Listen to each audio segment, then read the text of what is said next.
Right.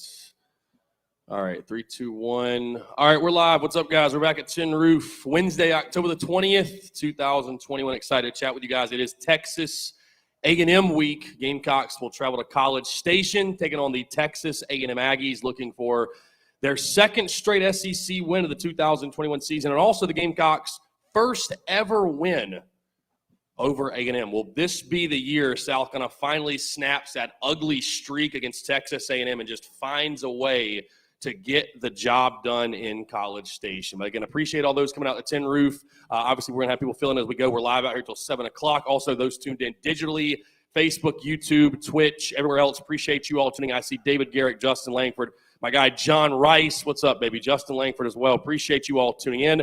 Like I said, taking your questions, your comments, your calls, and we're just kind of kicking it, chatting here on a Wednesday here from Tin Roof in the Vista. Be sure to come on out. $3 drafts, 50-cent wings. I believe we're going to have the 50-cent wings tonight as well. So definitely $3 drafts, though. But again, we'd love to have you guys come on out. Like I said, we're in the Vista. You know where we're at down at Tin Roof.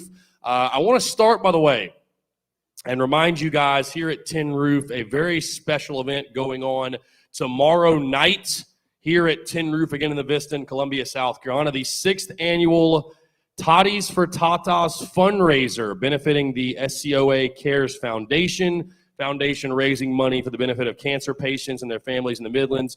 Again, great event out here. Each year, SCOA Cares provides over $300,000 in various grant programs to aid the patients of SC Oncology Associates. They're going to be selling $2 raffle tickets and $2 wristbands all month long, and of course tomorrow as well, with the proceeds are going to be donated.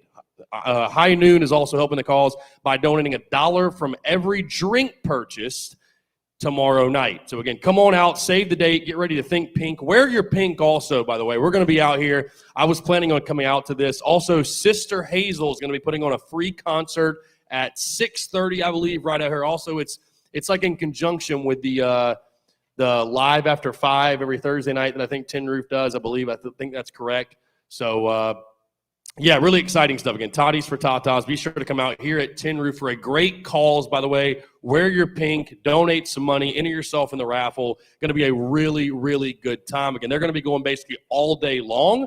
But I would say you probably want to get out here about 6 o'clock, 5:30, 6 o'clock or so. Again, Sister Hazel, I believe, is going to go on at 6:30. But going to be music all day. Going to be a really, really cool thing. So, again, Toddies for Tatas. Going to remind you guys a couple more times before we end this thing tonight. But be sure to come out. Yours truly will be here. Was planning on coming out. And we will definitely be here. Going to be a really good time. I've got a pink shirt in the closet that needs to be broken out. So why not? We're going to come on out and support a great cause as well. But, again, taking your questions, your comments. Jason Cameron commenting on the hoodie. I appreciate it, man. Yeah, these are the new hoodies. They're a little warm. It's not quite as chilly as I thought it would be. This thing is like heavy like a blanket. It's literally super thick, but they're really, really nice. The garnet ones look incredible as well. We just dropped these. We're kind of dropping a bunch of tie-dye merch right now. So if you're interested in those type of merch offerings, we are going to have those on the store and currently do have them on the store. That's TSUS.store is where you can go for all of that. But again, I appreciate the love on the hoodie, man. It's very comfortable and looks very good. It will look good on you as well, Jason. So maybe go order one right now. Again, taking your questions. It is A&M week. Gamecocks taking on the Aggies. We've already recorded the podcast for tomorrow. And like I've told you guys, I'm not very confident going in the game. I'll be totally honest with you. I'll drop my official score prediction. Yeah, I mean, I'll drop my score prediction on Friday, but I'm not confident at all. Happy to be 4-3 right now. Of course, we're coming off of that Vandy game, and I was very confident really the last 2 weeks or so. Talking Gamecocks football, I picked Carolina to beat Tennessee, which was a stupid pick. And then last week I picked the Gamecocks to beat Vanderbilt by 21 points. And that did not happen. Really, a game you probably should have lost, and you were very fortunate to win. So I come into this game with absolutely no confidence at all. Again, the Vandy game, we can talk about that if you want some more. We can obviously move ahead to Texas A&M. But I think Gamecock fans, you're sitting here right now, whether you're in Tin Roof or you're tuned in digitally, you should really just be grateful that your football team is 4-3 because things could be much, much worse. It's weird, too. It doesn't feel like South Carolina's 4-3. You talk to the fans. You interact with the fan base, you would not think they are fans of a 4-3 football team. But that is the case. You are 4-3. You've won the ones you were supposed to win, whether by a wide margin or a close margin. You've won the ones you were supposed to win. You've lost the ones that technically in Vegas you were supposed to lose. Now you go into this final 5-game stretch, and what can you do with it? Again, starting with Texas A&M, you've got A&M, then your bye week. Then you go into Florida, Missouri, Auburn, and Clemson. So what can you do in those final 5 games? Can you steal a couple? Can you get to that 6-6 mark? Can you get to a bowl game? And with all things considered, man, you get to 6-6. I mean, Shane Beamer damn near should be coach of the year in the SEC, dealing with what he's dealing with the roster and everything else. So 6-6 would be a great mark for this team. I think even 5-7 would be a really, really good year. All things considered, of course, we all know now Luke Doty is out for the season, so it will be the Zeb Nolan show moving forward. And what can Zeb do for you? But what can he possibly be a spark? I can get this team to a bowl game. What a Disney movie that would be. We've all joked about that all week long. But, so we'll see what happens. Again, 843-790-3377. We will take your questions, your comments, everything else live here from Tin Roof on a Wednesday, October the 20th, 2021. We got my guy J-Mo behind the bar as well. Of course, he's in the building. So every day that ends in Y, J-Mo is out here getting this money. So got to appreciate that. But yeah, again, guys, I'll be totally honest with you. I normally, no matter who the Gamecocks are playing, do my very best to, I don't know if stay in the middle is the right way to put it, but at least keep the positivity and optimism flowing going into that game. I have no confidence going into A&M. None. I really do tip my cap, and I really do give a shout out to the Gamecocks. They're going to travel to College Station because I don't know that I'd really want to go, to be totally honest with you. Again, we're going to be at Carolina Ale House Saturday in Greenville, which I'm really looking forward to. But I don't know, man. That's a long way to go to watch your team get the butt kicked. It's just my personal opinion. So that makes me a bad fan, so be it. But, I feel a lot how I felt going into Georgia. And I'm not putting A&M on Georgia's level necessarily, but Texas A&M is a really, really good football team. Talented all across the board. Jimbo Fisher's done a really good job in recruiting, and they are just light years ahead of you. Obviously, the last 2 games, I said the combined score was 86-6. That was actually wrong. The combined score of the last 2 games against Texas A&M has been, last year was 48-3. The year prior was 30-6. So you do the math. 78-9 is the combined score in the last 2 games. So I think it's all about keeping it respectable for South Carolina. Can you cover the spread? Can you cover the 21? Unfortunately, my best bet is Aggies minus 21. There's no way I can pick South Carolina. There's no way I can bet on South Carolina. I like Zeb Nolan a lot. I think the story's awesome. I think it's really cool. I think he's still Zeb Nolan at the end of the day. He's not a Heisman Trophy winner. He's not an all-conference player. He is Zeb Nolan. There's a reason he hung up the cleats. And, I'd be pretty shocked if he went out there and did anything out of the ordinary. We'll see. I'd love to know if Prize Picks, if they've got the totals yet for that game, because I would love to know what the totals are for Zeb Nolan passing yards, touchdowns, all that good stuff. So we'll try to pull it up here. By the way, Coastal Carolina, App State tonight. They've got Grayson McCall, 259.5 passing yards. Chase Bryce for App, 222.5. Let's see. I don't think they have the South Carolina game yet. They do have the Clemson game. They've got DJ Uiagalelei, 192.5 passing yards. They've got Kenny Pickett for Pittsburgh, 262.5. Since when is Clemson's defense? That seems really high. I mean, that seems absurd. They've also got Ryan Helinski on here, over under 217.5 passing yards. Helinski leading Northwestern against Michigan. So we'll see what happens there. But Zeb Nolan will take over the reins, man, and we'll see what he can do. Again, I think the story's great, everything else, but the issues that I think that the challenges that face Zeb Nolan are still there. The offense, I think, will be very one-dimensional. He can't get outside the pocket. He's a traditional drop-back passer. And, again, I'm not trying to spoil my prediction before Friday, but, I had somebody, actually a fan, comment before we went live here. They said, if you can't run the ball, let's see, what did they say here? Zeb will only be as good as the run game will allow. And my response was, in that case, the chances we break double digits Saturday night are very slim. So, because we won't be able to run the ball. I'm pretty much accepted that in the last 5 games. Nothing's going to change. You are who you are. You can't run the ball. You got to depend on the pass. And when you have to pass it every single down, bad things are going to happen. So I don't expect South Carolina to do anything out of the ordinary in regards to running the football. Can you get creative in the passing game? How much better will the passing game be with Zeb Nolan? I'm just one that hasn't forgotten how bad he looked against East Carolina. That first half, he was brutal. People were begging for Luke Doty to come back, even though it was on one leg. So who knows? That's why they play the game. It's not played in Vegas. It's not played in a casino. It is played on a field. So you sit as 21-point underdogs, but you never know what might happen. So, again, taking your questions, your comments. If you're here, you want to text it in, 843-790-3377. That's 843-790-3377. I won't read this entire thing because I read it off this morning. But for those who are curious, collegefootballnews.com, their prediction for the game, they've already dropped their score. They've got A&M winning the football game 35-13 over South Carolina, which sounds about right, to be honest with you. That sounds pretty spot on for how the game could go, will probably go. Again, I haven't dropped my prediction yet, but something around the 21 number. Again, I got Aggies covering the 21. I think if you got A&M at minus 18, bet your mortgage on it. I mean, really, truly, I don't see any way South Carolina. I'll tell you this, would I be shocked if the Gamecocks cover the 21? Not necessarily. I'd be shocked if this is a single-digit game. I'd be just totally shocked. I mean, South Carolina's we're not very good. Again, I spent the last couple of weeks maybe giving us a little too much credit. We're not very good. We got a lot of problems. You beat Vanderbilt by 1. That's not going to do much for the confidence of the home team. So we got a lot of problems, a lot of issues. Brand new quarterback. O-line can't block. Running backs are underachieving. Jaheim Bell's a bright spot, but defensively we can't stop the run. The secondary has been exposed. I mean, there's not a lot of positives going for us. But hey, at least we got college football. So I don't mean to be negative here on a Wednesday, but I have no hope going in this game. So hopefully, maybe somebody can convince me differently. I don't, Jamie. Let me put it this way: there's a better chance we lose 50-0 than we win. There's no question. There's no question. So. And I just, I pray. We were talking about this earlier. I really, truly am praying for Zeb Nolan. And for his sake, I hope he has a great game because you know what? People thought I was biased to Luke Doty, and I really wasn't. I don't care who's the starting quarterback. I just want to win games.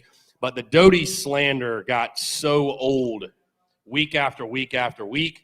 And so, hey, again, fans are going to get exactly what they've been asking for. They're going to get old Zeb Nolan, the old man. He's going to go out there and try to see if he can do something. And I pray that Zeb Nolan gets the job done because if he doesn't, Gamecock Nation will come down with the wrath on him, and they will call for Jason Brown. And if Jason Brown comes in and he does poorly, they will bring the wrath on him, and they will call for Colton Gauthier, and that cycle will just never, ever, ever end. So I don't think fans hate Luke Doty. Fans just hate everybody. That's pretty much what it comes down to. Our fans hate everybody. So let's see. Justin Langford, you're pulling for what? Coastal Carolina. Yeah, Jamie Chadwell, Grayson McCall, the Chanticleers taking on App State. It should be a good game. The game's in App, so that game is in App. Let's see. Michael Sawyer, the 24-year-old old man. Well, I mean, he's an old man compared to the guys he's playing with, but yeah, no, I agree. Bring a 4-4 defense on third down rushing attempts. I don't even know. I'm not sure I compute that. A 4-4 defense. What, 4-4-3? Maybe? I don't know. Either way, taking your questions, comments, guys. Again, we've broken everything down for the Texas A&M game for tomorrow's podcast already. That's been recorded. That's in the books already. 843-790-3377. I want to continue to hear from you, though, and take your questions. Anybody ever been to College Station? Michael Sawyer says he's going to be in Greenville. Yeah, I'm very excited to get back to downtown Greenville. That was an incredible experience the last time we were out there. Had a really, really good time. Can't wait to see the upstate Gamecocks again. It's always cool to get up there and put some garnet in the city. So really excited to see y'all and planning on having a really, really good time. But I've actually never been to College Station, never been down there. I've heard really good things. Again, I love my team. I really do, and if it weren't for us partnering with Carolina Ale House throughout the season, I probably would be going. But man, that's a long way to go to watch your team get the butt kicked. That's all I'm saying. So I mean, I felt for the fans that travel to Knoxville, truly. So it's a long way to go to watch your team get their butt kicked. And again, I commend those folks that invest the money and the resources and the time and the travel and everything else to watch the boys. That is, you guys are the real MVPs.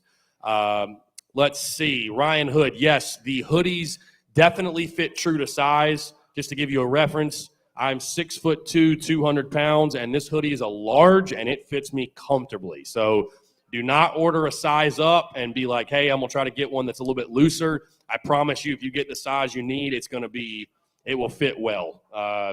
Yeah, so I'm so thankful I didn't get an extra large because there's no way it would fit me.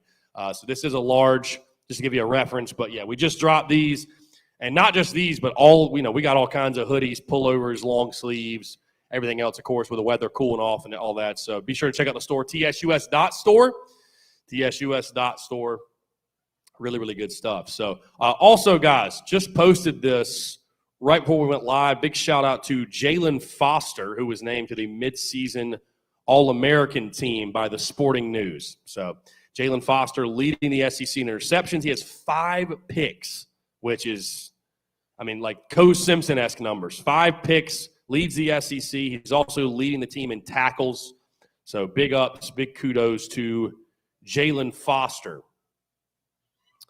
Jalen Foster, midseason All-American team. So, again, 50-cent wings, $3 drafts. We're out here at Tin Roof in the Vista. Ryan Hood. Yeah, I'll throw a koozie in there. Go ahead and order. I'll throw a koozie in there for you. Just the drafts. No 50-cent wings. All right, cool. All right, no 50-cent wings. So don't come down here raising hell because I told you guys there were wings and there really aren't. Wing shortage in cola. It's like an every other week thing. Again, guys, quick reminder, tomorrow, definitely want to make you aware, the Toddies for Tatas event, fundraiser benefiting the SCOA Cares Foundation. They're selling raffle tickets, wristbands. There's going to be live music. They're donating proceeds from the high noon drinks that are purchased, $1 from every drink purchased tomorrow night. So, again, that's tomorrow night here at Tin Roof. I would say everything's going to get going at 5 probably, 5:30. This is kind of in conjunction with the live after 5, which is funny. That reminds me of when I lived in Charlotte. They used to have, when I moved there in 2015, they had in the Epicenter, it was called a live after 5. So I love the event that Tin Roof's got going on and kind of bringing that to life and just bringing some kinetic energy to the Vista on a Thursday. So, and also, again, with this event benefiting a great cause, Sister Hazel will be here for a free concert at, I believe, 6:30. So get on out here. Going to be a really, really good time, and certainly it's always a fun night at Tin Roof as well. So you're definitely going to want to be out here. So yours truly is going to plan on coming. And, Ryan Hood, I appreciate it because Ryan Hood just placed the order for the hoodie. So appreciate that. Appreciate that, Ryan. Thank you. Again, Gamecocks taking on Texas A&M. What has to happen for a huge upset, a monumental upset? Many of you have asked that. Kind of similar to what I said about the Georgia game in regards to, you're going to have to – you can't shoot yourself in the foot. You can't make stupid turnovers and stupid penalties and expect to win. I was wishing for this against Vandy, and it didn't happen, but I would love to see a boring football game in the sense of, there's nothing too dramatic on our end where we do something stupid. I would love to see that, just a clean football game. Because I think fans, we can deal with losing. We can deal with getting blown out, but it's the self-inflicted wounds that truly make it hard to watch and are embarrassing. So improving in that facet, improving in that area, I think also getting off to a quick start and sort of silencing the crowd as much as possible. I think that'll be key.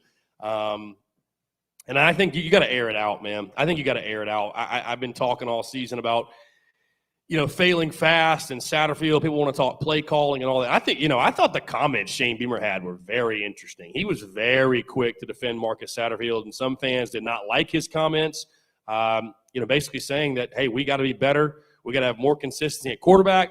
And he said, quote, the play calling didn't force us to have 4 turnovers and holding penalties. So that's pretty much right there, kind of what I've been saying. Beamer really echoing what I've been saying is that, you can hate on the play calling and Satterfield, but it's way more than the play calling, man. It's personnel. You got guys who, for lack of development or whatever it might be, or maybe some of them shouldn't be at this level, but there's issues all over the place. It takes players to make plays. All a coach can do is call a play. It takes a player to make a play. So if you don't have the players to make the plays, it doesn't matter what you call. I really actually feel for Marcus Satterfield because I can't imagine trying to call plays with this group of dudes we have. Some of the mistakes they make and the penalties and just the dumb things we do, I actually kind of feel for Satterfield. So certainly I think one of the other keys is getting Jaheim Bell the football. But, outside of that, I think here's the thing. My lead source of optimism going into the final 5 games of the season is this. It really doesn't have anything to do with South Carolina. It's the fact that you play 5 football teams that damn near are as messed up as you are. So hopefully you can run into a situation, a game where they out-mistake you. They play a worse game than you because I don't think any of the opponents you have left are going to most likely play some perfect game. And all these teams you play have flaws. I would say A&M's the least likely win, no question. But when you look at Florida, Mizzou, Auburn, and then Clemson for sure, they're all a little bit messed up. So maybe you can run into a situation where the opponent you're playing out-mistakes you and they make more mistakes than you do, and for some weird reason you're able to take advantage. But I don't see a scenario in which South Carolina is going to line up and just beat someone. I don't think that's going to happen. I mean, the reality of this football team, which we've been dodging all season long, is you have 4 wins. Throw EIU out the window because who cares? You have beaten Troy by 9 points. You have beaten East Carolina on a last-second field goal, and you have beaten Vanderbilt on a last-second touchdown. So that's just who you are. That's who you are. That's the reality. So taking on A&M, I commend Vegas for opening the line at 18 because 18 ain't enough, 21 ain't enough. That's just not who you are. John Gibbs, we have to play an A-plus game all around. They'd have to play a D for us to pull the upset. Is it possible? Absolutely. Is it likely? Absolutely not. I will tell you this, and I respect the optimism of Gamecock fans this week. I really do. I really do. I love it. Again, it's healthy. It's necessary. I love it. I wish I had more of it, but I just don't. So we'll see. Let's see. Justin Langford, Coach Sat needs to go out there and be on the sidelines and let the analysts have the booth. I mean, I don't know how much that will really help. I don't know what that will do. I don't know what difference it would make being on the field versus being in the box. You'd think being in the box would have a positive impact since he can see everything, but maybe I'm wrong. I don't know. Maybe I'm wrong. So I don't know if that's going to change. Is that going to make guys not fumble? Is that going to make guys not commit penalties? Y'all tell me. I don't see that. Let's get to that. The other quote that Beamer had, again, kind of throwing shade at the Gamecocks fans. I'm not going to lie to you.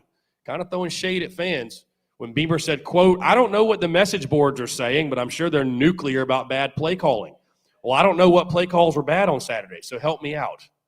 Beamer's like, to hell with you. How about that? Translation, Shane Beamer, if you're on a message board, you're an idiot. That's pretty much it. So, which I don't totally disagree with him, to be honest with you. I don't totally disagree with him. I don't know. It's weird, again, how football is the one sport where it's like, you don't hear people talk about baseball that way, even basketball. But in football, everybody's a coach. Everybody can be a coach, It's I don't know. I mean, I guess I'm not complaining because it's why I'm able to do what I do. But everyone is a coach somehow, some way. But no, Beamer very quick to defend his guy. His guy, Marcus Satterfield, very quick to defend him. So, which I respected. I mean, again, I think people that think that he should go out there and rip – his OC in the middle of the season, and they don't understand the fact that this is a working relationship and they see each other in the building every day. And, that's just not something you should be doing. It's not something you should do. So Beamer's handling it the only way you can. And so we got bubbles, my guy. You got some bubbles? Yeah. Keeps J-Mo entertained. It keeps J-Mo entertained. Let's see. No, yeah. But either way, we'll be in downtown Greenville on Saturday, guys. Really looking forward to it. Would love to see you guys out there. Going to be a good time. Like I said, the last time we were up there, man, the draw, the attendance was absolutely incredible. So would love to have you guys come out. We'll be there. Kickoff, of course, is at 7:30. Doors open at 11. What's going to be interesting, the Clemson game's at 3:30. So they're probably going to be there. I'm planning on getting there about 5 or 5:30 either way. We'll have our designated area to watch the South Carolina game. And, we'll go from there. But should be a really good time. We'd love to have you guys come out. Justin Langford says, you want to get better communication and composure throughout the team first and foremost before even stepping into the box. Yeah, I mean, again, I don't think there'll be any difference with, Satterfield being in the box versus on the field. It's if you're not executing and not making plays, I don't think that's. I think fans are just trying to reach for something. They're trying to cling to something that we can just change something, just change it for the sake of changing it.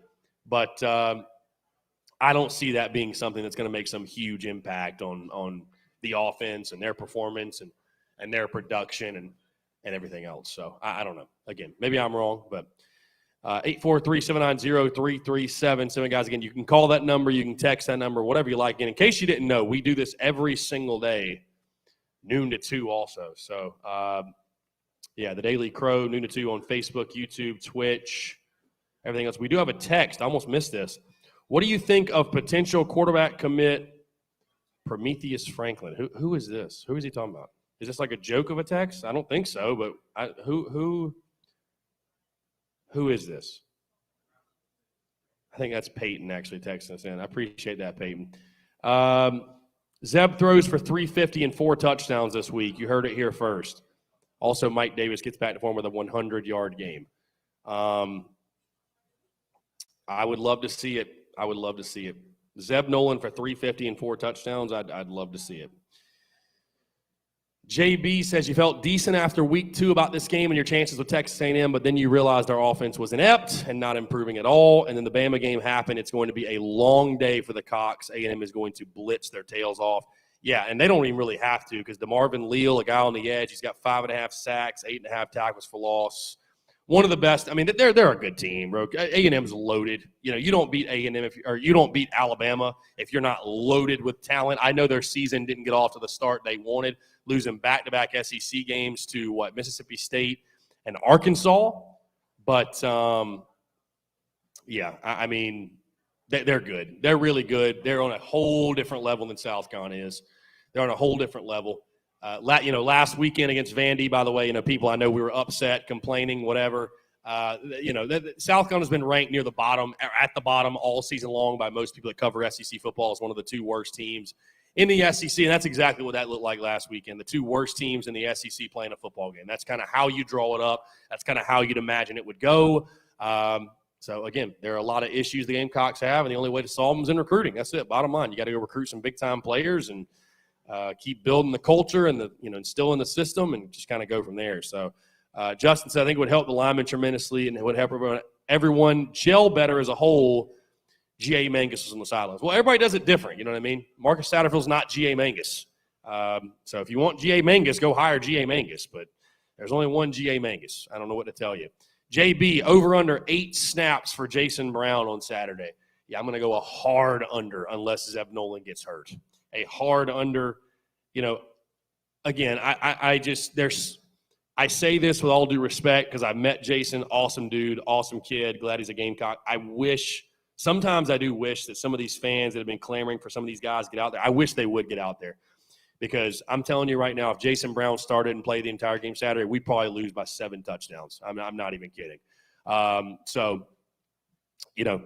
guess we'll never know because he's not going to get the opportunity. I highly doubt it, but I mean, if the guy was that good, he would have played by now. Let's just leave it at that. I mean, listen, you hired Shane Beamer and this football coach and this football staff to make the decisions.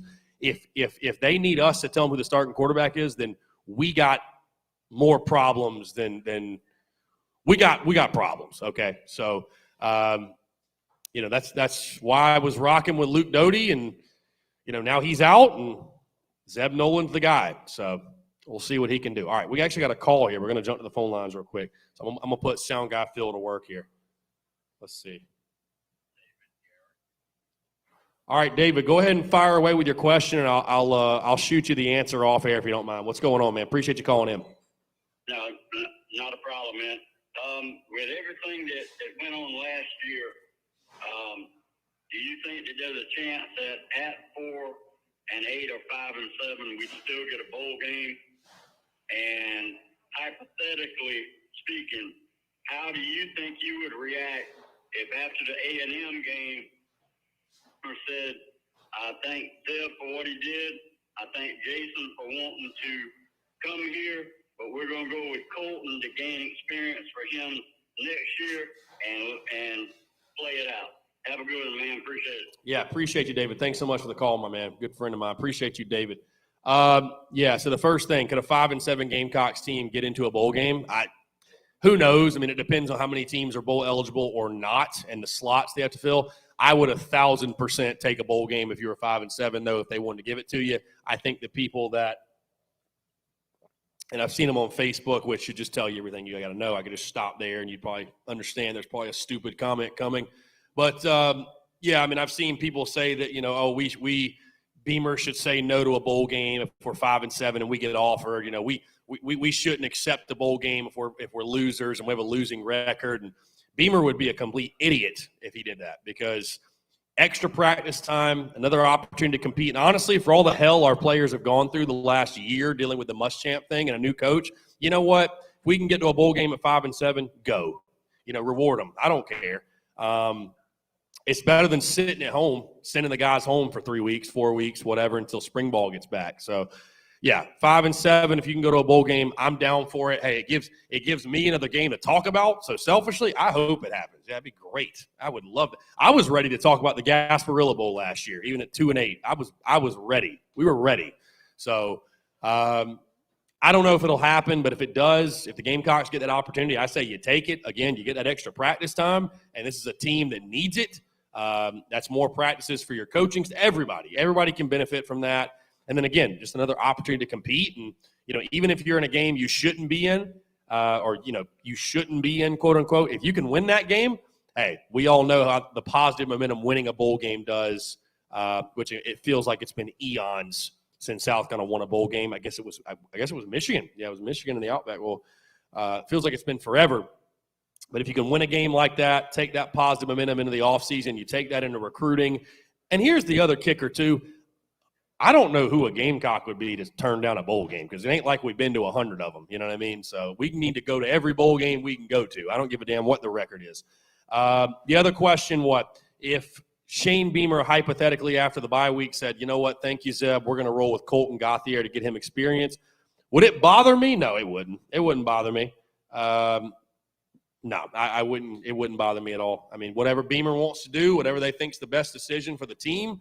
The reality is this: Zeb Nolan ain't playing football after this year. So it's funny. It's really funny and ironic when you think about it that we had so many fans last year complaining that Colin Hill was playing and wanted Luke Doty because he was the future of the program, and now people have been dying to get Zeb Nolan back out there when his last 5 games will be these final 5. It's just funny how life comes full circle. I don't know. I think people just sometimes say things to hear themselves talk. They don't really understand what they're saying.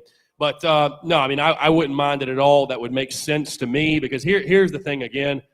Whether you go 4-8, 5-7, 6-6, it's year one. It really doesn't matter. It really doesn't at the end of the day. Whether you go 5-7 or 6-6, that we had this huge banter last night with Mark Ryan and I, which got all, love and respect from Mark, but people arguing, well, if you go 6-6, it's a successful year one. If you go 5-7, it's a failure. I mean, we're talking about one game, man. So there is no must-win game in year one. There is no total you have to hit in year one to have a success. I mean, hell, you've already doubled your win total from last year and matched it from 2019. So you could probably lose every one you got left and say, you know what, perspective-wise, well, and we hit the over in Vegas. So according to the numbers, we actually had a pretty decent year. So I don't know. Wouldn't care. They wouldn't mind if he wanted to do that. So, let Beamer make the decisions. I'm going to do that. He's the one paid to be the football coach, and I'm the one paid to do the podcast. So, and we'll keep it moving from there. Again, appreciate the call, David, by the way. Thank you so much. Let's see. All right, we're going to take our first 5-minute break, Phil. You cool with that? Rock with that? Yeah. We're going to insert a couple of these. By the way, my guy, SEC Football Tube, thank you for the super chat. If you want to support the business on YouTube, you can. Super chat, super stickers, thank you so much. We're going to do a couple 5-minute breaks, because I'm not just going to go 2 straight hours here. And I'm going to get a refill. Yeah, no, we're rocking, we're rolling here on a Wednesday. Tin Roof in the Vista. Appreciate everybody coming out. Appreciate those tuned in digitally as well. We'll continue to take your questions, your comments, and talk South Carolina A&M, Shane Beamer, the quarterback situation, everything else. Whatever you guys want to chat, whatever you guys want to talk about, we can do so. Again, here on a Wednesday, it is 5:35, and we'll be back in 5 minutes. Cue the music, Phil.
All right, Phil, we good?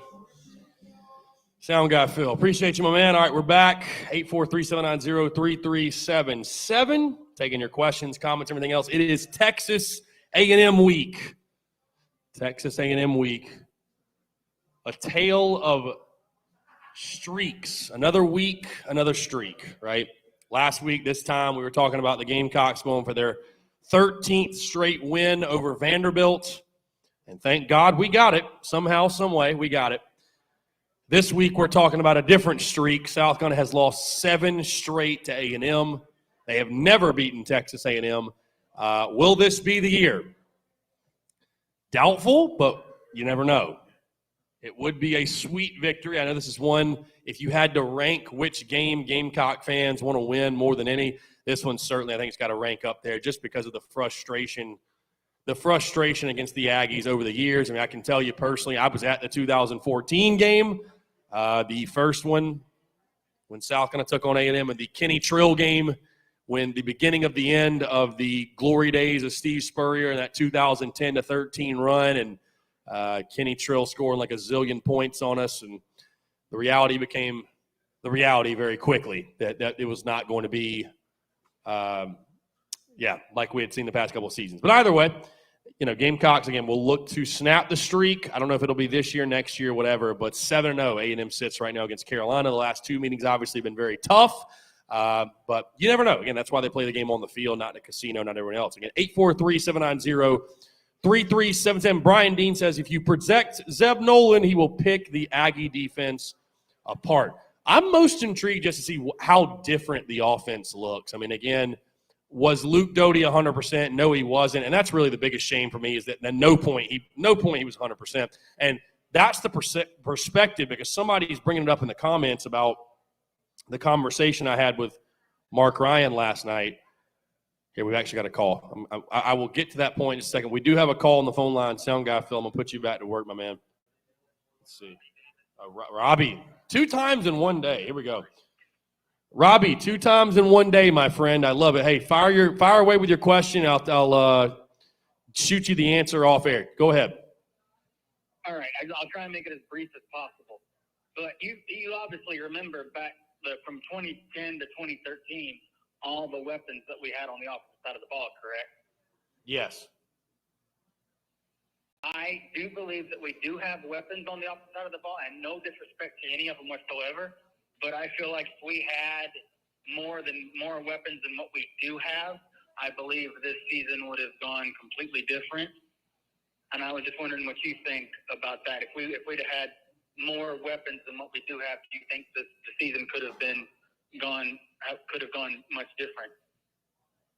Yeah, great question, Robbie. I appreciate it. So the question is, if we had more weapons on the offensive side of the ball, would the season have gone different? Yeah, probably so. Yeah, I mean, that's basically what you're asking is if we have better players, would we be a better team? And the answer is yes. Yes, it is. So, no, I get what you're getting at. Comparing this year's team to any of those 10 to 13 teams is pretty disrespectful. But, no, yeah, I mean, it's just you got a lot of guys on this team that, were not developed properly by the last staff, and maybe they're not even in the right system for them. Maybe they shouldn't be at the SEC level. Again, I know that's something that fans don't like to hear about. I don't. That's something I've learned doing what I do. Fans don't want to hear that their players aren't good enough. They'd rather blame coaching. They'd rather blame refs. They'd rather blame external factors. But the fact of the matter is that for the scheme and the system we're trying to run, and again, players make plays, man. That's what it comes down to. Players make plays. So. Was Mike Bobo just that much of a genius in run scheme? Is it Satterfield, or is it just the players? Bottom line is the players just not executing. So that's the question. Brian Dean says the last few innings with A&M they won because of Kellen Mond's legs. It's funny you say that, though, because a lot of people would argue Kellen Mond wasn't that good, or at least Was inconsistent, if nothing else. He was extremely inconsistent. So, I think Calzada's a good player. He balled out against Alabama. Again, how good is Texas A&M? I don't know, but they're a pretty damn good football team. Here we go. Somebody texts in. Hadn't thought about this until I watched the coordinator press conference today. Why do we have Satterfield, a college wide receiver, coaching quarterbacks, and Eric Kimry, a college quarterback, coaching tight ends? That doesn't make a lot of sense to me. That's a good question, but I think it's because a lot of OCs want to be hands-on with a quarterback, bottom line. They want to be hands-on with the QB. You think about it, if you're running the entire offense, I'd want to be the one in the quarterback's ear. I'm sure they use each other as a resource. Just because you coach tight ends doesn't mean you can't have any input on the quarterbacks, especially if you played that position. But, again, and there's also, let's put it this way. There's a difference in, okay, you might have played a certain position, but you're not as good at coaching it, right? I mean, there's look at golf as a perfect example. There's people out there that are great players that can't coach it worth a damn. They can't explain the golf swing to you at all. Can't explain the golf swing at all. So, I don't look too much into that. I mean, Satterfield's been an OC before. He's been a head coach. That's not something that really concerns me at all. But, by the way, guys, we got free stickers up here. If you do want, I should have plugged that earlier. If you want TSUS stickers, we've got TSUS stickers up here. Also, again, I want to remind you guys, tomorrow night here at Tin Roof, the Tin Roof, in the Vista in Columbia, South Carolina, the Toddies for Tatas fundraiser benefiting the SCOA Cares Foundation. Again, guys, a foundation that raises money for the benefit of cancer patients and their families in the Midlands. So the local impact. Each year, SCOA Cares provides over $300,000 in various grant programs to aid the patients of SC Oncology Associates. They'll be selling $2 raffle tickets and $2 wristbands. And you know what? If you tip J-Mo enough, he might sneak you one for free or sneak you an extra. He might do it. No, they're selling those. Also, High Noon's helping out by the cause by donating $1 from every drink purchased tomorrow. So, again, come out to the Tin Roof in the Vista in Columbia. Wear your pink. Support a great cause. Going to be a good time. What time are we saying? 5:30 probably starting, something like that? 6? Yeah, Vista after 5. So at 5, yeah, just get out here at 5. 5 or 5:30. Sister Hazel's also got a free concert at 6:30, guys. Again, you need to come out. I will be out here. Like I said, I got a pink shirt in the closet that needs to be broken out. So, want to come out, support a great cause. It's going to be a really, really good time. It's always a good time at Tin Roof, but especially when you're supporting a good cause. And, of course, I'm sure that will bleed into a very fun night here at Tin Roof as well. Again, come out to that. Going to be a good time. 843-790-3377. Taking your questions, your comments, or anything else. Like I said, in case you missed it, Jalen Foster was named a midseason All-American by the Sporting News. Congratulations to him. He has been absolutely crushing it this season. Been like the Coach Simpson 2.0 for this football team. Incredible stuff.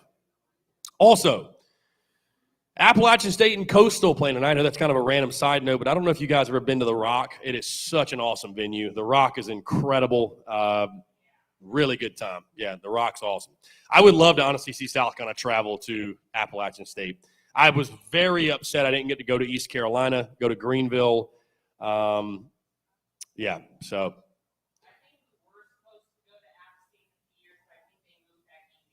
Yeah, I'm not shocked that Ray Tanner weaseled us out of that game. I'm really not, because it took us like 20 years to get to East Carolina. So either way, the Appalachian State Coastal tonight. Braves play tonight at 8 o'clock. We've got the Houston-Boston game going on. I didn't even know they played during the day today. This isn't a replay. This is right now, correct? This is right now, yeah. I'm torn on it because growing up, I always pulled for Boston over, like I was a Boston over New York kind of guy. My favorite player at the time played for Boston. Now I feel like I know too many Boston people, and Boston's just had way too much success. So I wouldn't mind if the Astros beat them. It's like, let somebody else win. Let's let somebody else win. Come on. That doesn't bother me. I really don't care. It doesn't matter. Anyway, I don't care who wins that. We just need the Bravos to get the W tonight. Bravos taking on the Dodgers. blowing the game last night thanks to Luke effing Jackson. Luke effing Jackson blew it.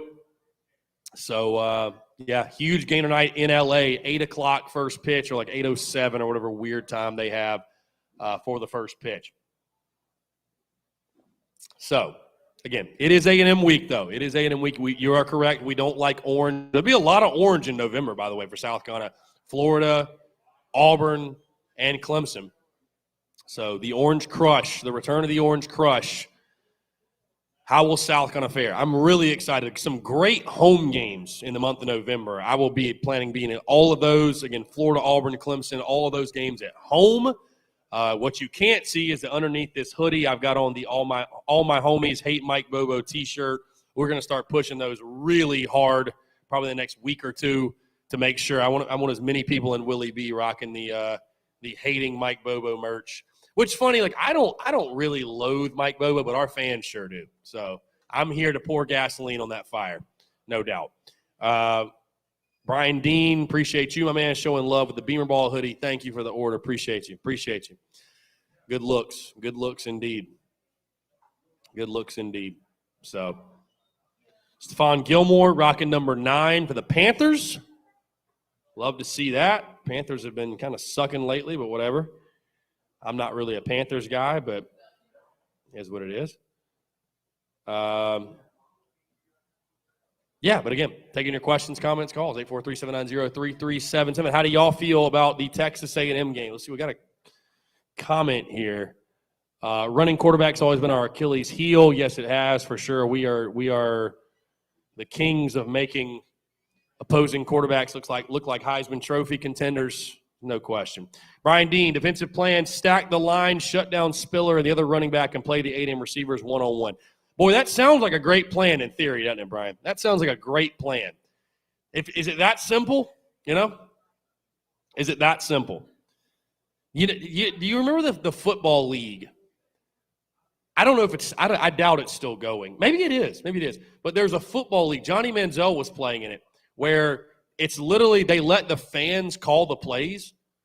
South Carolina should just have a game like that. Like, log into the Gamecocks game day app, and whatever the majority vote is each play, like that's the play we're going to run. So we're just going to operate an entire game like that. And then when we lose 100-0, it'll be like, okay, let's just let Marcus Satterfield call the plays now. Maybe we shouldn't call plays anymore. It's like we get to pick everything in pregame, the quarterback, everything, the running back, everything. Then we'll go lose 222-0 like Georgia Tech playing Cumberland in 1907 or whatever it was. So, anyways. Yeah, really excited for the game, though. Like I said, those traveling to College Station, well wishes, safe travels. God bless you. You're the real MVP. J-Mo is also the real MVP. Wednesday nights at 10 are becoming very dangerous. Very, very dangerous. So, what's the cheers? Today? Stop. Wow. Happy birthday. Golly. But this is a special one now. This is a special one. Cheers to your birthday, my friend. Happy birthday. Wow. I'm honored. This can't be your only plans tonight. Can't be. Okay. You and the missus? Little birthday dinner? There we go. Attaboy. Very good. Me first, then her. Smart ma'am. TSUS merch, the official merch of great boyfriends and husbands everywhere. That is a fact. So we got 1-0 Houston. Braves will play at 8, which is not that far off. We're about to hit the 6 o'clock mark, about to go into the second hour. By the way, you hadn't gotten here yet. collegefootballnews.com. I read this off earlier today, but I love reading these predictions. Pete Fuchak. I'm going to get this guy on the show or on the podcast at some point. Pete Fuchak and collegefootballnews.com. They do such a good job. This is their prediction for the game, by the way. I'm going to go ahead and skip to what they say is actually going to happen. Zeb Nolan is going to be under a lot of pressure against an A&M defensive front that should live in the backfield. The Gamecocks will get enough defense to keep this from getting out of hand, but the Aggies will like the grind until the big home run on the ground tears this game open. collegefootballnews.com, A&M 35, South Carolina 13. So I think that's about on point. I mean, they might have stole my score prediction, truly. Because I've got A&M as my best bet covering the 21. I don't think they're going to cover it by a lot. And again, would it shock me if we covered that 20? It wouldn't shock me. What would shock me is if we lost by single digits. That would shock me, truly. That would shock me because we just beat Vanderbilt by a point. So that would shock me. I mean, I'll tell you this, man. The mood of the Gamecock fan base right now is so interesting because we're 4-3. It surely don't feel that way. I deal with our fans on a daily basis. And so, I mean, you would not think we're 4-3. You'd think we're 1-6, 2-5. And I'd love the feedback from some of the fans that, again, were cheering for the Gamecocks in the 80s and 90s. Cause all I hear is, we're putting 60,000 in the stadium for a game against Vandy, 50,000 for a game against Troy. And all I hear is, we packed it out in 98, 99. I don't remember 98, 99. I don't remember going 0-11. I don't recall that. I was 8 years old, right? It's like that. I guess that was actually happening though. Like we were putting 80,000 in the seats for an 0-11 football team, which I commend. I don't know why that's not happening anymore. I wonder why is that not happening anymore?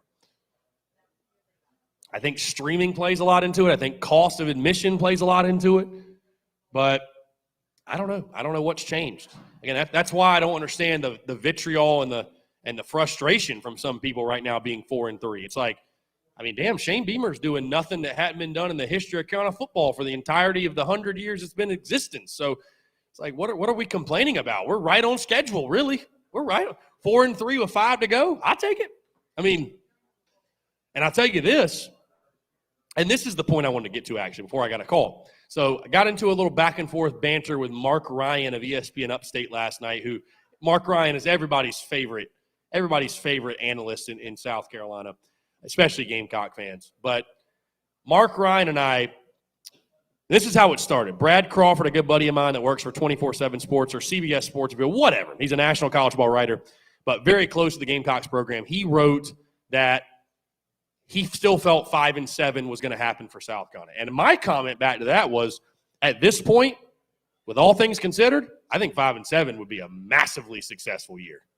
Massively successful.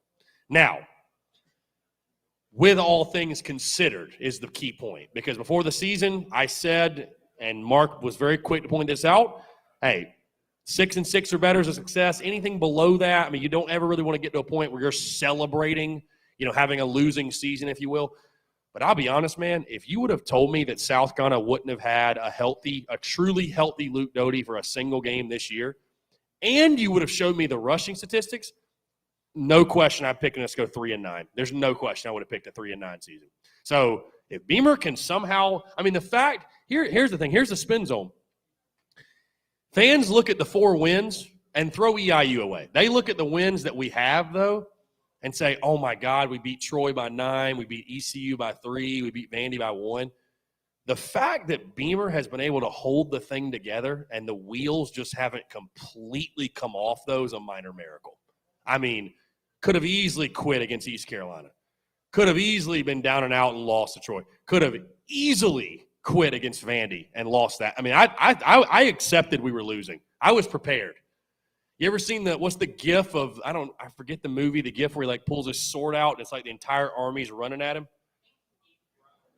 Maybe Game of Thrones, whatever. Either way, that's how I felt. I was like, this is going to be me Monday on the Daily Crow, just fighting off everybody, everyone. I was ready. I was like, we're about to lose. 1,000% we're about to lose. I was like, Luke Doty's about to trot right back out here. He's going to throw a game-winning interception, and that's going to be it. I'm going to go home and probably drink my face off. So, yeah. Who do you think made the decision? You think it was Beamer or Satterfield?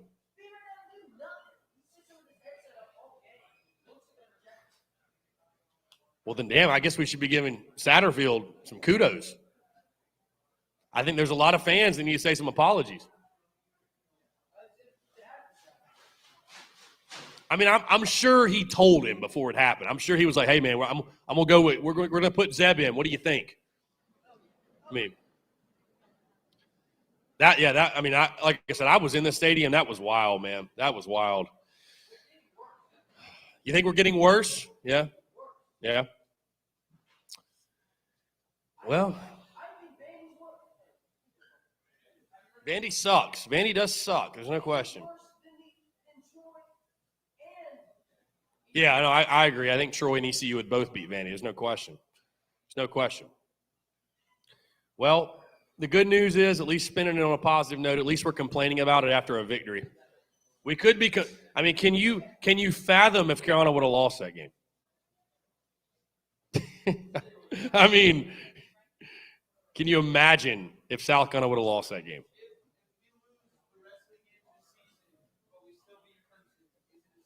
Oh, well, I mean, so that's this. So here's the funny thing.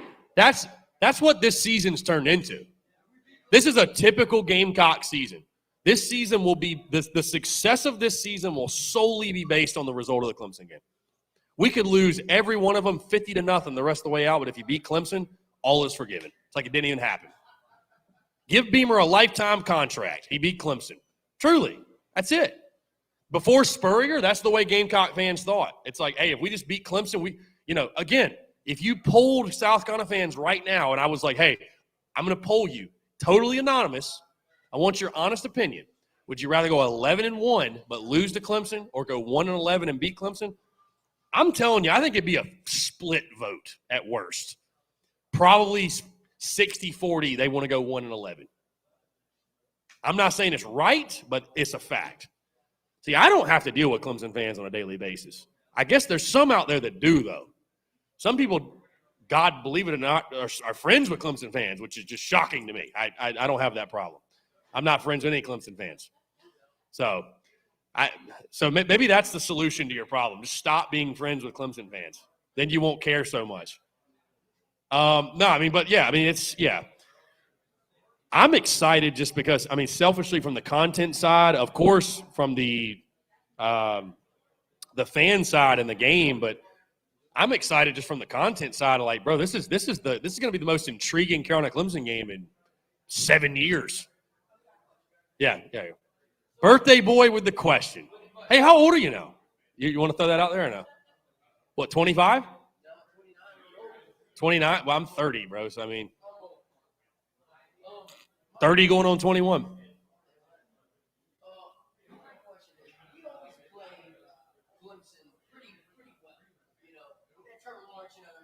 We did before Muschamp. Yeah, we certainly did. Yeah. Yeah.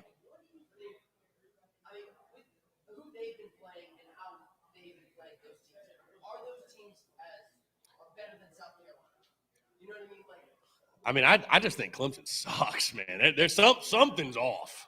Something's off with Clemson. It's hard to believe all the talent they have, but something's way off. They're an underdog this weekend. Clemson's an underdog to Pittsburgh. Clemson is an underdog in an ACC game. That is, can you imagine if they lose this weekend? And I'll tell you this, it makes us not being very good so much more manageable. Because you know what? If we lose to A&M but Clemson loses to Pitt, it's like, well, we got the same record as Clemson, so who really gives a damn? I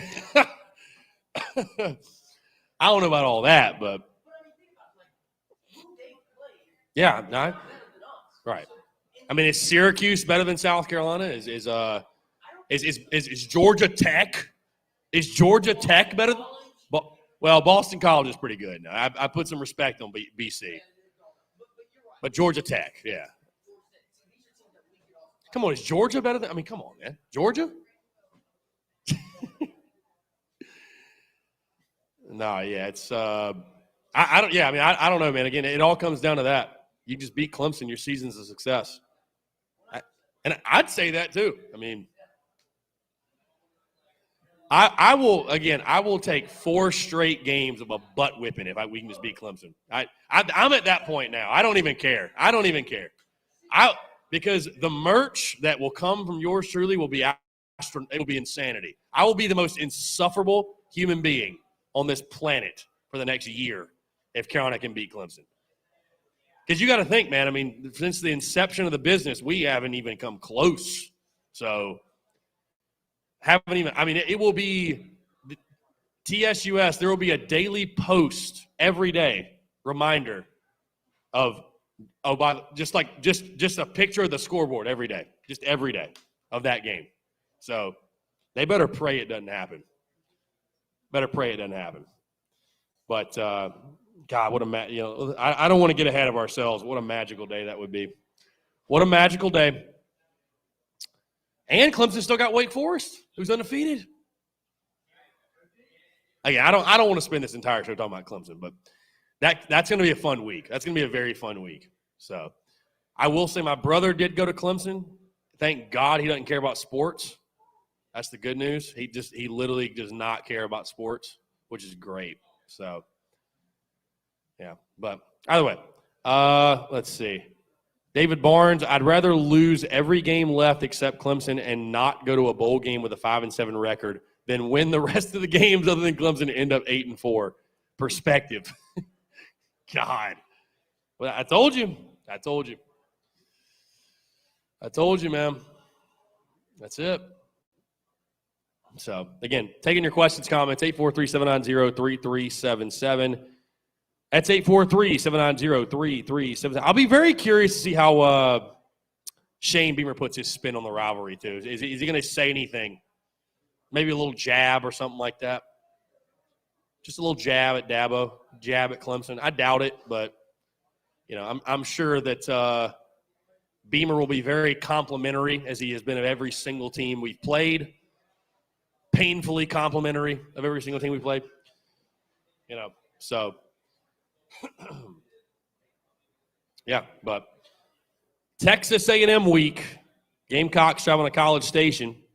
Appreciate y'all coming out again. We're at Tin Roof in the Vista in Columbia. Those tuned in digitally, Facebook, YouTube, Twitch, everywhere else. Appreciate y'all tuning in.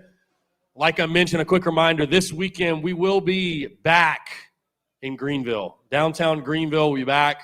I'm going to be heading up there Friday. Going to be having us a day Saturday. Doors open at 11. Kickoffs at 7:30. We'll probably get out there about 5 o'clock or so. Going to be a really, really good time, though. Would love to see you guys out there. Going to be a lot of fun. We had a fantastic showing the last time we were in downtown Greenville, and I honestly expect nothing less. So really looking forward to it. Like I said, going to be a lot of fun, and hopefully, maybe, as I see Kemper out there in the crowd, he couldn't hide too long. Speaking of downtown Greenville, no, it's we're 1-0 there. We're 1-0 there. So maybe, just maybe, that's a good luck spot. Maybe just maybe that's a good luck spot. But I was just talking about earlier, I'll be interested to see how it goes with the Clemson game being at 3:30 and our game's at 7:30. We're going to have to come in there and just take over the spot pretty much, which is totally fine. I'm down with that. We were supposed to. They were telling me first we were going to do Woodruff Road. Then they switched it up on me and called an audible, which I don't mind. I mean, downtown Greenville is awesome. So that'll be a good time. Be a lot of fun. And appreciate those fine folks at Carolina Ale House for having us. Let them know you're with TSUS. You get 10% off. It's a good thing. It's a really, really, really good time. So, again, like to show love to the upstate Gamecocks. I know y'all deal with a lot. Y'all deal with a lot up there. Probably not as bad this season, though. I tell you, again, not as bad this season. What a season this has been. This has been a lot of fun this year. Yeah, but again, 843-790-3377. Like I said earlier in the show, I have not dropped my prediction or anything, but I'll be totally honest. I'm not optimistic going in the game.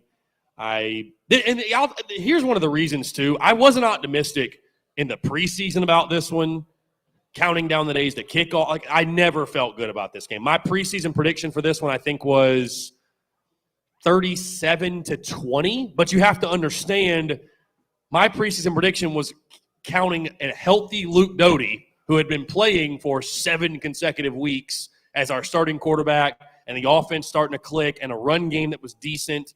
So you take all those things away, yeah, it's tough. So again, have a little perspective. The fact you're 4-3 right now with all the madness that's ensued this year, it's a little bit of a miracle, to be honest with you. It's a little bit of a miracle. So especially if you were in the building Saturday, you understand. I would have never – I thought 14-3. We're about to roll. My 31-10 score prediction. I'm going to look smart again. Nope, not at all. I had it rolling there for a little bit with the score predictions, and I really was like, man, I'm a little scared how close I'm getting. I didn't expect a 1-point win over Vandy. I can tell you that. So thanks a lot, Beamer. No, I'm kidding. Just glad we won. Just glad we won. Michael Sawyer says, I've definitely not seen many orange flags flying in the upstate lately. My flags still fly all the college football season. Yeah, I've actually got, again, one of my really good buddies. He lives in Anderson. And so he's a barber. He cuts hair. He cuts a lot of Clemson fans. And I've been asking him, like, yeah, what's the, because when they were, winning the national title, they're just all they want to talk about is football, and they're wearing their orange. I'm like, what's it like lately? He's like, Clemson fans, the season's over. Like, college football is just over for them. So I'm like, that's good. Couldn't happen to a better group, really, truly. So welcome to our world. Hey, welcome to hell. Welcome to college football hell. Appreciate you stopping by. No, so looking forward to getting back up there, though, guys. And like I said, looking forward to this event tomorrow as well. Quick reminder, the 6th annual Toddies for Tatas fundraiser at Tin Roof tomorrow night. Part of their Alive After 5 Tin Roof event. But, again, a great cause. Toddies for Tatas, the event.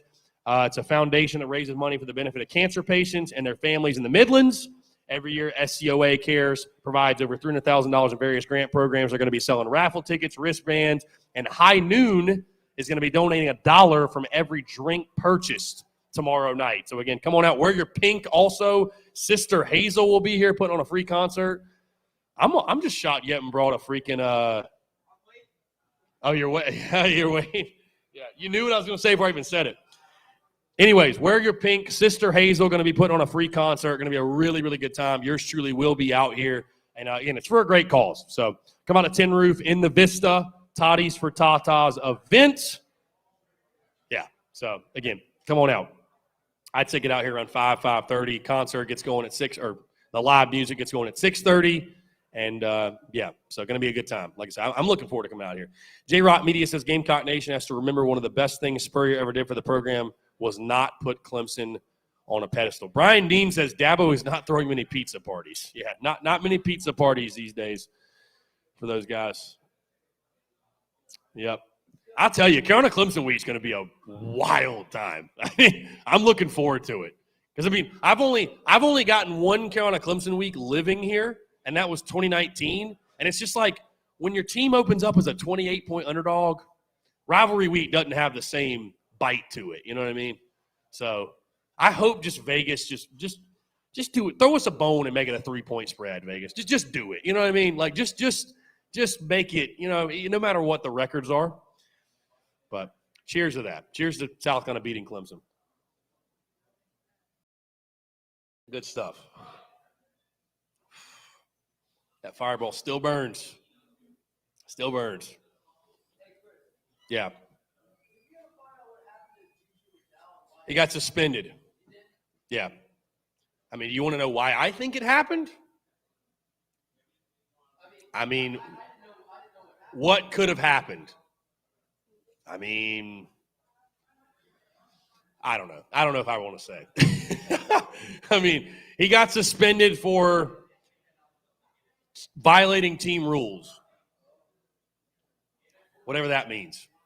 So, and again, Mr. Hagler over here could probably tell you that could mean many things. Many things. But again, you didn't really get suspended in the 80s either. That was a wild time. It was a very wild time. Let me put it to you this way. I don't think he got suspended for skipping class.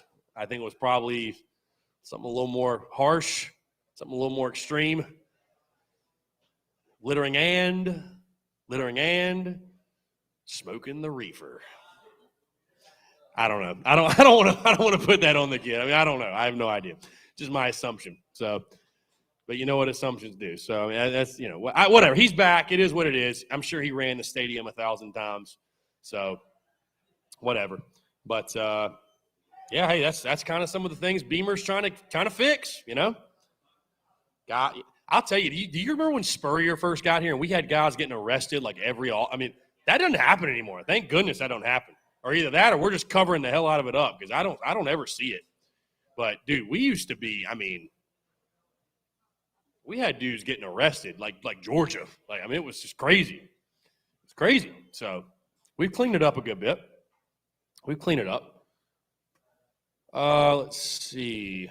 Brian Dean says, and you can tell the drinks are flowing because he said, I'm going to pull a Joe Namath and guarantee a victory over A&M. I just feel the streak comes to an end. I got a feeling. Well, I'm done being bold because I picked us to beat Tennessee and like a freaking idiot. So I won't do it again. Nope. I'm not doing that again. I can't tell you how stupid I felt when it was 28-0 in the first quarter. I was like, that was a great pick. Wonderful pick. But I did say in pregame, I said, you know what? Either Carolina's going to get the upset or they're going to get blown out. There's going to be no in between. So sure enough, unfortunately, it was the other way. So it was the other way. Yeah. I hope so. I'm just glad he's healthy. I mean, Xavier Leggetti was saying, is he the rising star for our offense? Yeah, I mean, you'd love to see Xavier make a play.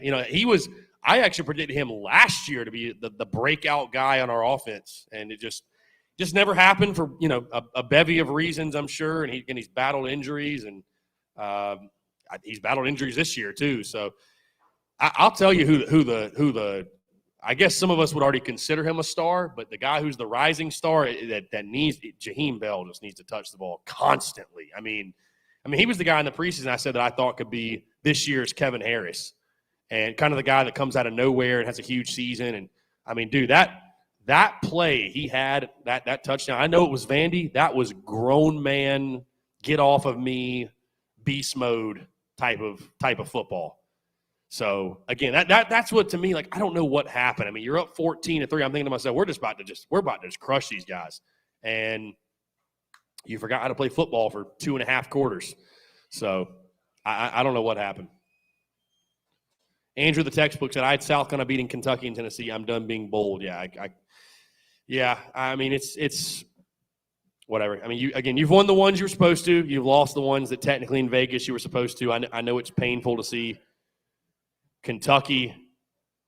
Let's see who I got tweeted at for somebody said me when at C Philly said that his brother went to Clemson. Hashtag the rivalry is real. Hashtag he doesn't like sports though.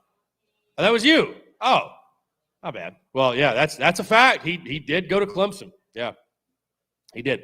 If it evens out anything, which not that it would, but so I've got 4 siblings, 3 brothers and a sister. My sister graduated from USC May of 19, so she graduated from Carolina. Yeah, so I mean, and I didn't go to Carolina. I went to Newberry, so whatever. I'm just like, do what? My 19-year-old brother is in the Army, and my other brother is 16. So I don't know where he's actually in the band at North Augusta. So I'd love for him to come here and be in the band. That'd be incredible. That'd be awesome. So Brendan M., which I doubt he's tuned in, but Brendan M. is a guy that's in the Big Cock Club that's always tunes into the Daily Crow. He's actually in the band at USC. So I need to hit up Brendan, and we need to make it happen. So I'd love for my brother to be in the band. All right, we've hit 6:20, Phil. I think we're going to – little 5-minute smoke break, Phil? Smoke break? All right, no. We're going to take a 5-minute break and taking your questions. Again, it is A&M week. Keeping things loose here on a Wednesday, hanging out at the Tin Roof, the best tin roof, right? I mean, I'd imagine. I've been to the one in Charlotte. No, it's okay. That's right, because the Epicenter's dead. Wow. Really? R.I.P. R.I.P. in peace. Did they wipe it off like the map graphic? Did they just like erase Charlotte? Is it X'd out? Damn, I didn't think about that. So Tin Roof in Charlotte couldn't even move somewhere else. That's tough. The archives. That's a tough scene, man. Epicenter's dead. Charlotte's not. Trust me, I went there in August. Charlotte ain't dead. South End's the spot in Charlotte. But Epicenter, dead. I didn't go to Epicenter anyways. I lived there. We went to SIP, Ree-Rah, Roxbury. Yeah, for 4 years. August of 15 to May of 19. Those first couple of years in Charlotte, those are my peak, just raging years. Like, I mean, we were going crazy. Business. The business. Yeah, I mean, I started the business I started doing it January 2017, and then got the LLC in November of 18, and then I just knew I had to come to Columbia to make it a full-time gig, and left Charlotte in May of 2019, and what many people don't know, I went to New York for 2 months, worked in New York to build a nest egg, about 10 grand cash, and then moved here August of 19, and just been here ever since. So, yeah, so it's been a hell of a journey. Hey, first full year being an entrepreneur, COVID. What a time. What a time that was. So, nah, man, I'll tell you this though, it's been a blessing. It's been a hell of a journey. It's been a hell of a journey, and I don't know, in a sick, twisted way, I'm kind of glad the first year was COVID, because it's like, we're in the clear now. I mean, you know what I'm saying? Like, it was 2020 was a really bad year for some people. But for me, I mean, that was first full year owning your own business and not having a boss telling you when to come in and when to show up. So, I mean, I thought it was great personally. I mean, it sucked not having sports. And there was, if we wouldn't have had football, that would have been a huge, huge problem. But we did. And we navigated through it and got through it. And so, I mean, like, this year has been incredible, just having everything kind of as normal. And then, of course, baseball, we're going to have, I would assume baseball season will be full capacity the entire year. And we're going to throw tailgates and all. For what, baseball? Yeah, yeah, for sure. Yeah, the Rowdy Roosters will be back. The Rowdy Rooster tailgate will be back. Yeah, which I'll tell you this. Football, the Seawells tailgates have been incredible. They've been awesome. They really have. That Rowdy Rooster tailgate for the baseball game was nuts. I mean, it was nuts.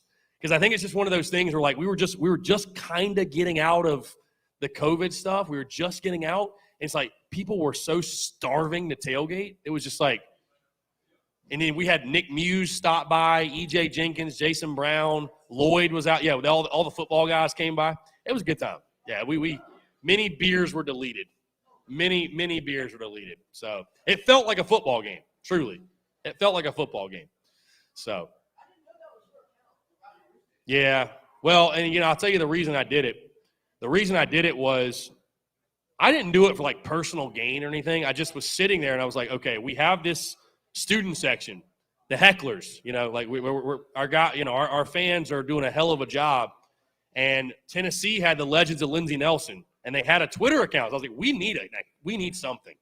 So that's when I started pitching the idea and just running polls of, like, hey, what should we nickname the hecklers, the student section? And so I put out there, like, third base hecklers, like Sarge Fry, the historic third base hecklers, because Sarge Fry used to have the, world-renowned third base hecklers, right? I thought that would have been really cool to bring back, but I was like, then it kind of limits us to third base because the student section is technically on first base. So we had that, though. We had the Rowdy Roosters. We had the I don't even remember the foul balls or something, like with foul being spelled like a chicken. I don't know. Anyways, we had a couple of different name options. Rowdy Roosters by far the most popular one. Ran with it and made some merch, and there you go. And then the school went under me and made the cockpit. So I think Rowdy Roosters will stick for baseball. What are you going to say? Like, students, come out this weekend to Founders Park and be a part of the cockpit. Like, that don't make any sense. I would have rather the school just taken Rowdy Roosters. They can have it. Like, promote it. Just give me 10%. 5%. That's all I want. No, I mean, I don't know. Because I've always known the cockpit is actually Willie B. It's the building. It's not the student section. I mean,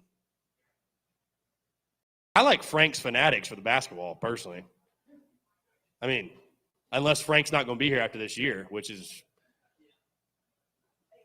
debatable. I mean, it's just possible.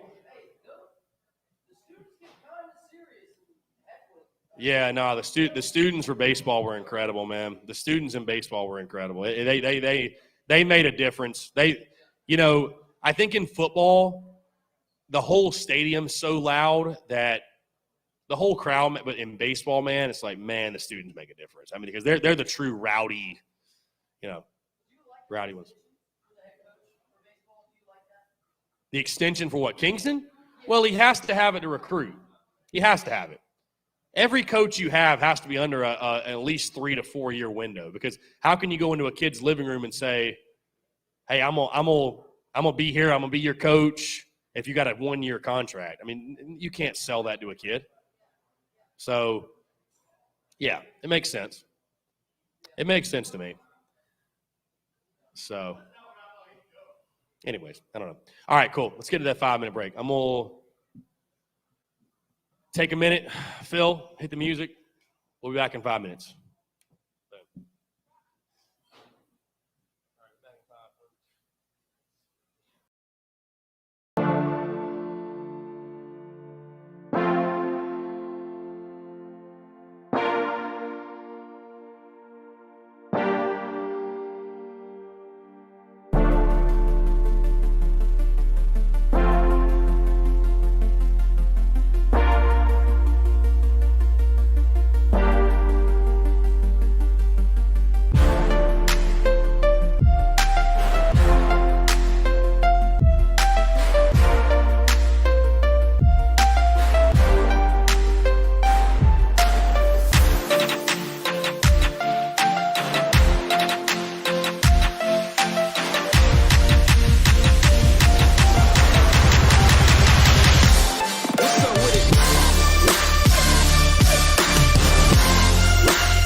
We're good, Phil? Good? 3, 2, 1. All right, here we go. All right, cool. Appreciate you, Phil. Thank you for the good sound work. All right, cool. We're at Tin Roof. Appreciate y'all coming out, taking your questions. Got about 20 minutes or so left. It is Texas A&M week. Like I mentioned, Gamecocks traveling to College Station to take on the Aggies this Saturday, looking to snap a 7-game losing streak to A&M and also get back-to-back SEC wins. You'll leave that back-to-back SEC wins in this 2021 football season. Guys, before I go any further, again, I do want to remind you the event tomorrow night here at the Tin Roof in Columbia. Unfortunately, yes, J-Mo will be working, but it's okay. You should still come out. I know I said, unfortunately, you'll be working. Yeah. Unfortunately, you have to see J-Mo's face. But either way, it'll be a good time. No, we love J-Mo. No, the 6th annual Toddies for Tatas fundraiser benefiting the SCOA Cares Foundation. The foundation raises money for the benefit of cancer patients and their families in the Midlands. Each year, the SCOA Cares provides over $300,000 in various grant programs to aid the patients of SC Oncology Associates. They'll be selling $2 raffle tickets, $2 wristbands, as well as High Noon's going to be helping the cause by donating $1 from every drink purchased tomorrow night. So, again, you definitely want to come on out. Also, this flyer is hanging around everywhere, I believe. Sister Hazel's going to be here. Free concert from Sister Hazel. What was that? Sister Hazel. I don't know what I just said. Sister Hazel. They're going to be here. Free concert from them. Be sure to wear pink as well. Again, come on out, support a great cause. Going to be basically an extension of the Live After 5 here at Tin Roof, a celebration pretty much for the Vista and an excuse to come on out and have some drinks. So why not come on out? Tin Roof in Columbia in the Vista. Support a great cause. Toddies for Tatas events. And on that note, I do have a shot in front of me, so we'll say cheers to the Toddies for Tatas events, right? Cheers to Tatas, for sure. That's a fact. Okay. Somebody asked me on the chat, are you hiring? Shoot me an email. We're always looking for talent. By the way, this is completely not South Carolina, but I have to ask, has anybody watched Squid Game? I just finished it last night. Wild show. I'm not a TV watcher, Netflix binger. I stay way too busy. But I'm telling you, you watch one episode, you're just like, you're going to be locked in, dude. So it's like the Korean version of Saw. It's kind of the way I'd look at it. So if you want some Halloween-type vibes going on in your household, Squid Game is a must-see. I was really hoping someone had seen it so we could – you ever seen like the Family Guy episode where he's like, man, you got to go watch the movie so we can talk about it? That's kind of what I was hoping. Let's see. All right, back to football. Jeffrey says, Texas A&M is good, but we have a secret weapon. A 24-year-old graduate – here, my bad. A 24-year-old graduate assistant coach who got their number called after throwing some footballs at practice. Zeb Nolan is a critical mass of cool. That's a hell of a comment. Yeah. Hey, we'll see. In Zeb, we trust. I mean, he honestly had one of the best quotes ever and one of the best hand jobs. Just an old man doing some good things, and he licks the mustache. Like, Zeb, calm down. This is a kid's show. Calm down, Zeb. You love to see it. Go ahead. Yeah.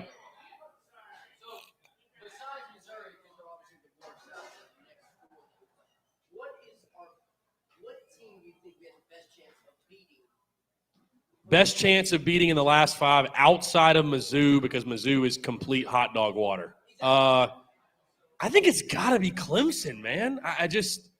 Auburn's better than I expected. Florida's got a slew of issues, but they're still Florida. A&M is definitely the last. Dude, Clemson looks like trash. I mean, they look terrible. I'll tell you this. I keep things pretty level-headed week to week to week. Clemson week will be the week, though, where, like, I'm going to just be talking mad smack. I'm going to be like, dude, Clemson sucks. They suck. Carolina's going to win by 30. You got to go all out rivalry week. You have to. What's the spread? Carolina, just hammer them, no matter what it is. You know what? To hell with it. Take Carolina money line. You have to, yeah. So, no, I think Clemson would be this. I mean, at this point, maybe – are you going to say Florida? Maybe Florida? Clemson's played the worst. They've played the – Clemson is a reflection of Carolina at this point. I mean, both teams have the same problems, basically. At this point, Carolina Clemson's going to be a 9 a.m. kickoff on Comedy Central. You know, I mean, 7-3 final. I mean, truly. I mean, it's just like both offenses are terrible. They're both terrible.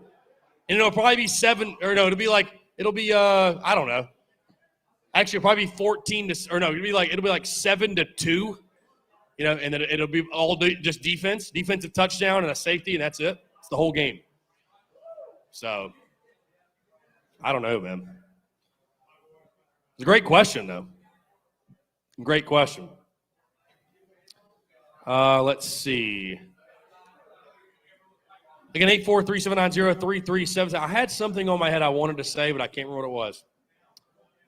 It must have been a lie or either not important. One of those two things. So, oh well.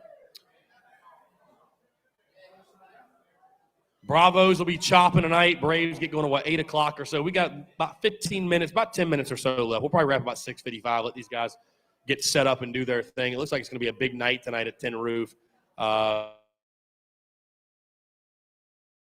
Don't think it's open mic night. He doesn't even hear me.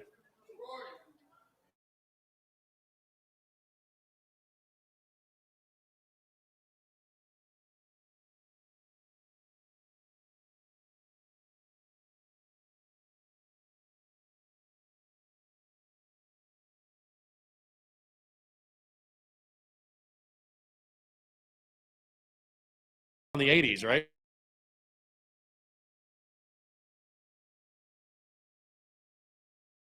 Lou Holtz would have been done. Lou Holtz would have been done. I mean, he would have been cooked, my friend. Oh, that's actually on the note of so we do have a former Gamecock in the house, Mr. Scott Hagler, who kicked for the Gamecocks. Yeah, give a round of applause for Scott Hagler. We should have got him up here. We should have had him up here. I didn't want to embarrass him though. But no, so fun side note, he probably didn't realize. So I played baseball at Newberry 09 to 12. Mike Hold was my AD when I was at Newberry. Yeah, and I actually got to meet Brad Edwards too. What a stud he is. He still looks like he can go play right now. I mean, dude keeps himself in good shape. So no, two legends. Those 80s teams, man. Incredible. So how much that's the poll question of all poll questions, or just the question of all questions. How much different is the history of Gamecock football if Jomo doesn't pass? I mean, how much different does Gamecock football look? You know? And I would say this too, since again we're talking about the 80s. If there's one Gamecock I wish I could have seen play in their prime, it's Sterling Sharp. Because I'm a big receivers guy, and I did my rankings of the top 5 Gamecock receivers of all time over the summer. And I put Alshon number 1. But I'll be it's hard for me to rank him on number 1. I never even got to see play. But you watch highlights of this guy, and he's like a gazelle. I mean, so the hot take, though, is that Sidney Rice, if he played the third year, he's the best of all time. Sidney was the most Sidney might be the most unguardable receiver to ever play here. Dude, he had like 12 touchdowns, he had like I think 11 touchdowns in a season or something crazy like that. I don't know, whatever. It's a fun debate to have. We've always had good receivers, except for this year. Jeff says, was happy to see Zaquandre White last weekend after a disappointing 3 weeks. Yeah, Quan's got to touch the football more, I think, as well. I don't know what happened. Was he in the doghouse? Was he just buried in the depth chart? I don't know. But, you start to plug context clues together, and there's a couple guys on our team that it seems every time they touch the ball, good things happen. Jaheim Bell and Quan White are 2 of them. Every time they touch the ball. And I'll tell you this, something that nobody's really talking about, which is fine. I don't want to harp on it, but how disappointing has Marshawn Lloyd been? I mean, the juking, the jiving, the spinning, the fumbling. I like Marshawn. I think he could have a great career. But Marshawn Lloyd needs to take a page out of the Corey Boyd notebook when he came on my podcast and said, you can do all that juking and jiving, but when all else fails, you better gain yardage. You better, and I think that's what Marshawn's problem is. He wants to be that home run guy so bad. And it's like, we know it's in there. But damn it, you better gain yards if you want to play in this league for very long. Because every golfer from the PGA Tour Pro to the Weekend Warrior can hit one great shot. But it's the consistency and how bad are your misses. Your miss can't be a loss for 5 or fumbling the ball. You know, Corey Boyd's worst run was a 2-yard gain or a 3-yard gain. That's why he was very successful. So I just, yeah. So, yeah, go ahead.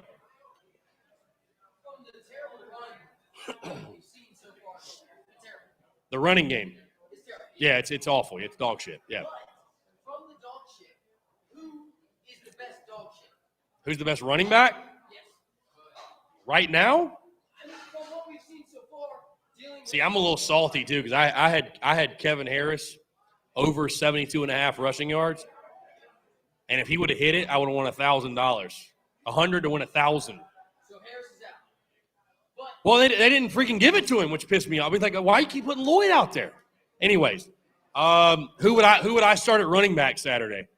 I probably got to go Quan White at this point. I mean, I got to go White. he's shown the best out of what Lloyd's got to sit the bench, man. I like Marshawn. He's got to sit the bench. I hate it. I hate to say that.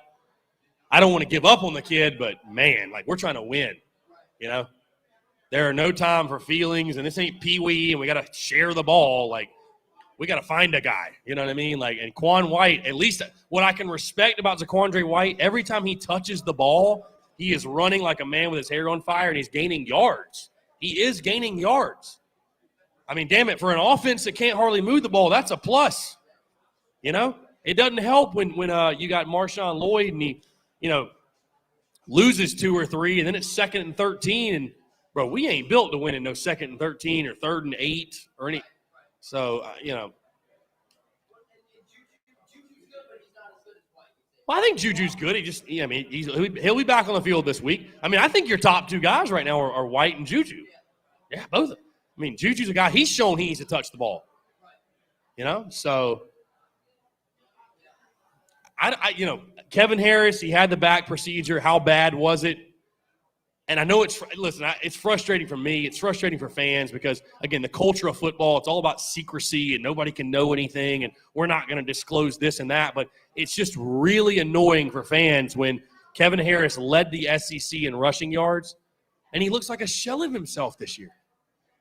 What's sad is he's the team's leading rusher and he has like 350 yards through 7 games.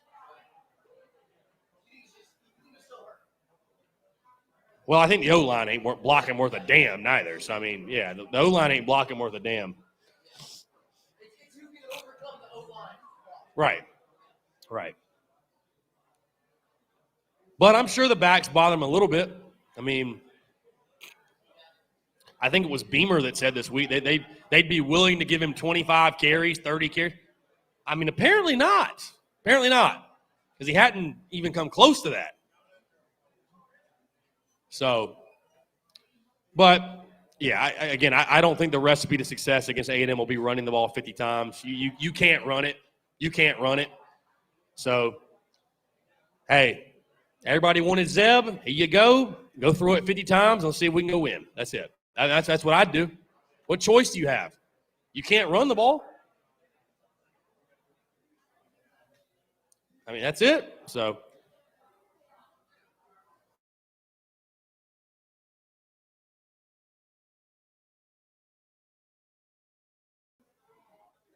again, I'm not optimistic going in this game against A&M at all. I'm not. I don't put A&M on the same pedestal, obviously, as Georgia, but I view the game very similarly, and it's just at night at their place. They're just littered with talent. You have problems. What's the confidence level of this team? You know, I wonder how the team feels. You think the team thinks they're going to go in there and I mean, I hope they do. They should. Kemper, I'll see you Saturday. Let me know if you need anything in the meantime. Anything from me. Yeah. Yeah, so, I mean, what's the confidence level of the team? Either way, hey, you can have good things happen. Just play a clean game, man. If you get beat, fine, but don't have the penalties, don't have the turnovers. If they beat you by 21, so be it. But I was telling him, at least make them go win the game. Don't just give it to them. Make them go win it. You know what I mean? Like, make them go win it. If they beat you, they beat you. And I think Gamecock fans can live with that. They can live with that. You know? Make them go win the game. So, I don't know. We'll see. It's I don't want to be Debbie Downer, but it's just like I picked A&M to cover 21s. I guess I don't have much choice this week. Hey, when we do gambling picks, all biases are aside, my guy. See, that's when people argue. They're like you're not a real Gamecock. A real Gamecock would never bet against the Gamecocks. Well, a real Gamecock is also broke, probably. So, you know what? To hell with it. I'm gonna take the right side. I will tell you that the Prize Picks plays. That's what I want to see. What are they going to have the over under on Zeb Nolan passing yards? I can't wait to see that. I mean, I don't think he's going to play. You know, I'm not sitting here saying, oh, I think it's going to be so low. I'm just curious what it will be. Again, I can't believe. I know Pittsburgh's quarterback is good, but Pittsburgh's quarterback, his over under is like 262.5. What happened to Clemson's defense? Non-existent?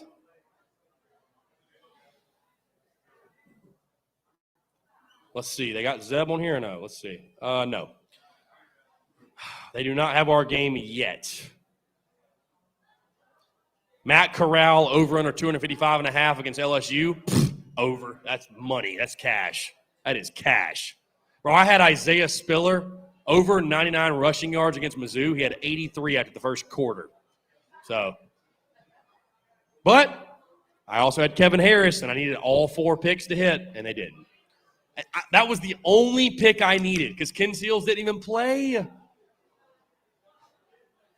Tough scene. Oh, well, it is what it is. Go sign up for Prize Picks, by the way. You want to help the business? Sign up for Prize Picks. Yes.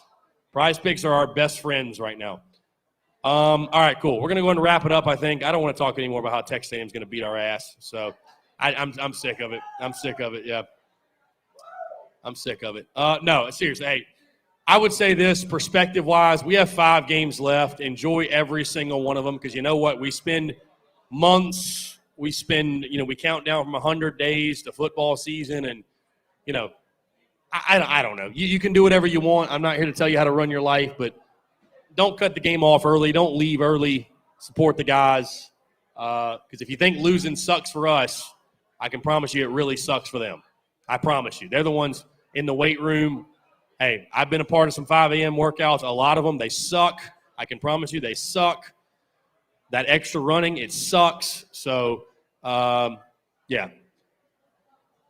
We'll stick it out to the end. We'll be there to the end, and we'll see what happens. The game's not played in a casino. It's not played on paper. It's played on a field. So maybe Colonel Zebuliah can lead his troops in a battle and get the job done. But Sound Guy Phil, we're going to go and wrap it up. Let these fine folks get after it. Appreciate y'all. Appreciate Tin Roof. Looks like it's probably going to be a pretty rowdy night. Hopefully I can get some food ordered before the madness ensues.